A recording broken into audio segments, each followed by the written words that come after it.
temos aqui mais um capítulo da novela Kokushu, com o Beşiktaş a aparecer como estando bastante interessado em garantir o médio turco. Vamos falar sobre isso, mas também abordar algumas novidades que têm surgido no universo benfiquista, portanto fica atento. Eu sou Miguel Alexandre Pereira e este é o 5 Minutos à Benfica.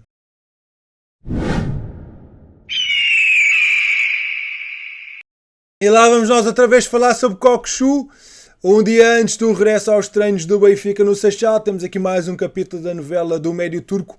O Beşiktaş estará a acompanhar atentamente a polémica instalada em torno de Orkun Kokushu, jogador que assumiu publicamente a insatisfação pelas escolhas de Roger Schmidt ao longo desta época, e de acordo com informações adiantadas pelo portal turco Sports, o coordenador-geral do Beşiktaş, Samet Yababa, terá estado em Lisboa para assistir ao jogo da primeira mão dos oitavos de final da Liga Europa diante do Rangers, onde terá aproveitado para falar com o jogador.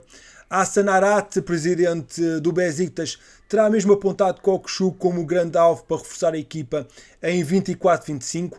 A mesma publicação garante que o Beşiktaş estará disposto a chegar aos 15 milhões de euros, uma verba bastante aquém dos 25 milhões pagos pelo Benfica ao Feyenoord no início desta época. Nesse acordo estava contemplado ainda um pagamento de 5 milhões extra em função de objetivos pré-definidos e também uma percentagem do valor de uma mais-valia obtida numa futura transferência do jogador de 23 anos. O interesse até pode existir, mas o que é que eu tenho a dizer sobre isso?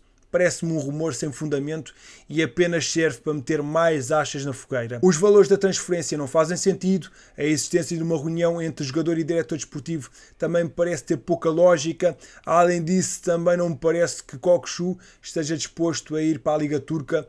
Parece apenas ir só ruído, mas vamos estar atentos a possíveis desenvolvimentos. Por enquanto não dou grande valor a este assunto. Aquilo que é importante é resolver este problema internamente, havendo uma conversa franca e direta entre o jogador e o treinador e procurar normalizar a situação. O principal objetivo passa por uma reconciliação e resolver este foco de instabilidade. A entrevista abanou a estrutura benfiquista. O jogador errou ao vir a público discutir a sua insatisfação, mas creio que vai voltar a ser reintegrado no grupo de trabalho e vai depois ter que lutar para voltar a ganhar o seu espaço na equipa. Acho que esta notícia não passou de uma estratégia para criar mais barulho numa situação já de si melindrosa. Daqui a 7 dias temos um jogo muito importante e é preciso ter todos os jogadores focados e preparados para vencer os Chaves na Luz. E isso é que realmente importa, a vitória do Benfica. Enfim, depois de falarmos aqui do elefante da sala, vamos lá falar sobre outros temas que também têm surgido no universo benfiquista, e a continuidade de Álvaro Carreras volta a ser tema de conversa em toda a imprensa nacional. Neste momento a estrutura benfiquista estuda se vale realmente a pena acionar a cláusula de compra do passe cifrada em 6 milhões de euros. O jogador conta até agora com 10 jogos pelas Águias, mas apenas 2 como titular. Há ainda muita dúvida sobre o futuro do lateral espanhol na Luz, com a SAD encarnada dividida na decisão, ainda que haja vários elementos que acreditam que Carreras pode seguir as pisadas do seu compatriota Alex Grimaldo. O certo é que seguramente vão haver mudanças na lateral esquerda do Benfica. Carreras é o único lateral esquerdo de raiz, considerando que Juan Bernat tem estado lesionado e não é opção, e David Jurasek partiu por empréstimo para o Hoffenheim e dificilmente vai regressar ao Benfica.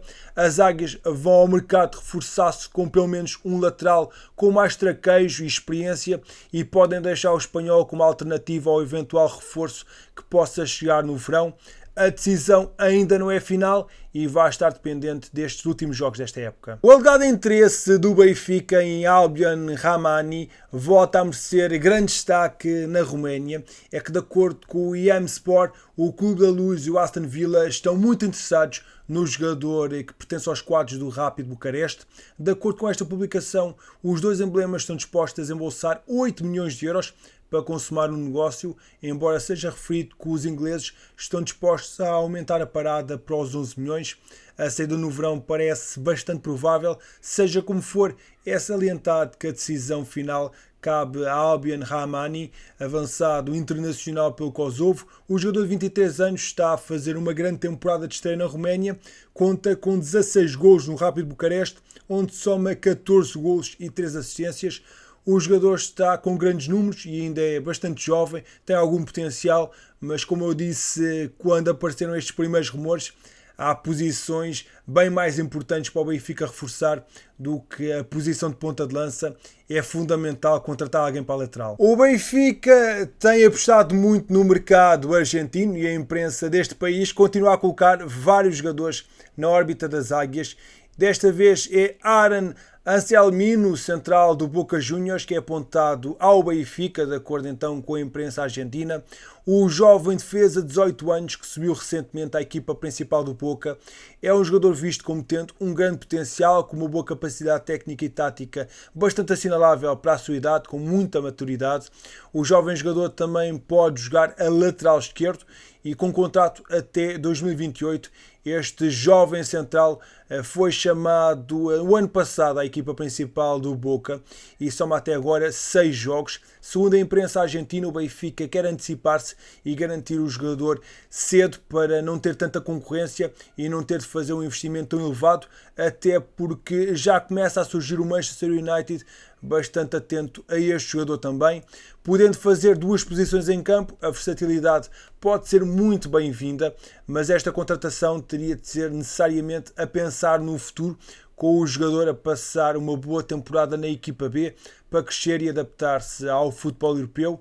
Se neste momento até há várias opções na equipa principal, olhando para a formação, o Benfica não tem propriamente muitos centrais que possam ser aposta para o futuro e o reforço para essa zona do terreno até acaba por fazer sentido. António Silva está a ser muito cobiçado, Otamendi também não vai para novo e, portanto, mudanças nesta zona do terreno vão mesmo acabar por acontecer muito em breve. O empréstimo de Paulo Bernardo ao Celtic está a correr muito bem. O clube escocês está muito satisfeito com o rendimento do médio centro de 22 anos e já deu sinais ao Benfica de que está a pensar seriamente em avançar para a compra do passe do jogador em definitivo. O contrato de empréstimo assinado até final desta temporada tem uma opção de compra de 7,5 milhões de euros por 70% do passe. Paulo Bernardo tem 3 gols e 2 assistências em 25 jogos pelo Celtic, um total de 1.315 minutos de competição, performances que já lhe valeram o desejo do Celtic o garantir em definitivo. Acaba por ser um cenário muito semelhante àquilo que aconteceu com o Jota há 2 anos, o jovem extremo formado no Seixal, que foi para o Celtic nos mesmos parâmetros e com semelhantes valores da opção de compra estipulados e que depois acabou mesmo por assinar em definitivo pelo emblema britânico. Paulo Bernardo fez toda a sua formação no Benfica e até era encarado como um dos jovens mais promissores da sua geração, mas a transição da equipa B para a equipa principal não correu como se esperava, tendo na temporada passada já sido emprestado em janeiro ao Passos Ferreira, onde até apresentou um bom nível. Nesta época voltou a não contar para Roger Schmidt, encontrando-se então este empréstimo no estrangeiro, onde Paulo Bernardo tem estado a um nível bastante alto. O treinador Brendan Rodgers já por diversas vezes deixou vários elogios, assim sendo o mais provável é que o médio de 22 anos acabe mesmo por assinar em definitivo pelo Celtic. O azar do Luxemburgo é a sorte para o Benfica, é que Leandro Barreiro vai apresentar-se às ordens da equipa das Águias logo no primeiro dia de pré-temporada de 2024-2025, salvo, claro, qualquer imprevisto, já que ontem ficou afastado da possibilidade de estar no Europeu 2024. O primeiro reforço das Águias para a próxima temporada cumpriu os 90 minutos pelo Luxemburgo, mas a sua seleção perdeu por 2-0 frente à Geórgia na meia-final do play-off de apuramento. Leandro Barreiro até fez uma assistência, mas o VAR acabou por anular esse gol. O médio de 24 anos já assinou pelo Benfica até junho de 2029, numa transferência a custo zero, já que termina contrato com o Mainz neste verão. Até ao final da temporada, o médio, que pode jogar tanto na posição 6 como na de 8, vai continuar focado no clube da Bundesliga, pelo qual tem sido indiscutível. Leva 25 jogos, com 24 deles como titular e apontou 2 golos. Eu fiz recentemente um vídeo a analisar o que é que Leandro Barreiro pode dar ao Benfica e se quiseres conhecer um pouco mais deste médio, tens um link na descrição. Mas já que estamos a falar sobre jogos internacionais, abordar também aqui os muitos jogadores do Benfica que estiveram em ação pelas suas seleções. Em Guimarães, no desafio particular, colocou frente a frente Portugal e Suécia. António Silva entrou ao intervalo, enquanto João Neves foi chamado a jogo aos 62 minutos. Samuel Soares não saiu do banco de suplentes. Em luta por uma das últimas 3 vagas no Europeu 2024, Turbin não entrou no encontro em que a Ucrânia se apurou para a final do play-off de qualificação do Campeonato da Europa 2024. Na partida de qualificação para o Europeu Sub-21 de 2025, o central Tomás Araújo foi um dos eleitos para o 11 inicial da Seleção Nacional Sub-21, tendo atuado a tempo inteiro. Os jovens Rafael Rodrigues fez uns 90 minutos e Pedro Santos fez 88 do Benfica B. Foram igualmente titulares no Algarve, assim como Paulo Bernardo, 90 minutos, ele que está emprestado pelo Benfica ao Celtic, como já falámos. Martim Neto fez 2 minutos, ele que está emprestado ao Gil Vicente e entrou então perto do final do jogo.